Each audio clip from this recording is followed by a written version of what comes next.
بسم اللہ الرحمن الرحیم۔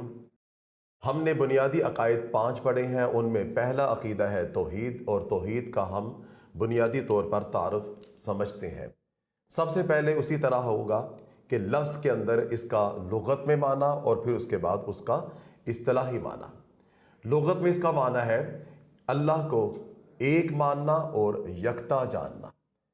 پھر اس کے بعد اس کا اصطلاح میں معنی ہے کہ کائنات کی سب سے برتر اور اعلیٰ خالق اور مالک ہستی جس کو عبادت کے لائق سمجھنا، اور اس کے علاوہ کوئی دوسرا ہمارا حقیقی مالک نہیں، تو وہ ایک ہی ہے اور اسی کو عبادت کے لائق سمجھنا۔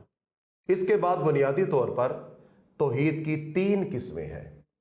ذات میں توحید، پھر اس کے بعد ہے صفات میں توحید، پھر ہے صفات کے تقاضوں میں توحید۔ اور اس کے بعد ہم جانیں گے کہ فوائد کیا ہے توحید کے حوالے سے، توحید کے اوپر ایمان لانے سے بنیادی طور پر انسان کو کن کن چیزوں کا فائدہ پہنچتا ہے، وہ فائدہ جو انسان کو اس دنیا کے اندر بھی اگلی دنیا کے اندر بھی ملتا ہے۔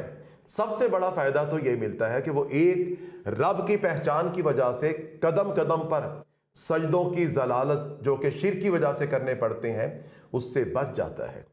دوسرا فائدہ یہ ہوتا ہے کہ انسان صاحب عزت ہو جاتا ہے، اس میں سیلف رسپیکٹ، عزت نفس پیدا ہو جاتی ہے، خود ہی پیدا ہو جاتی ہے۔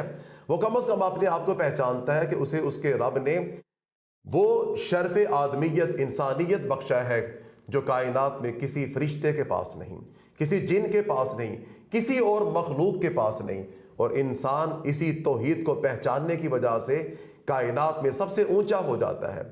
اور اگر اسی توحید سے پھر جائے، دوسری طرف چلا جائے تو کدھر چلا جائے گا؟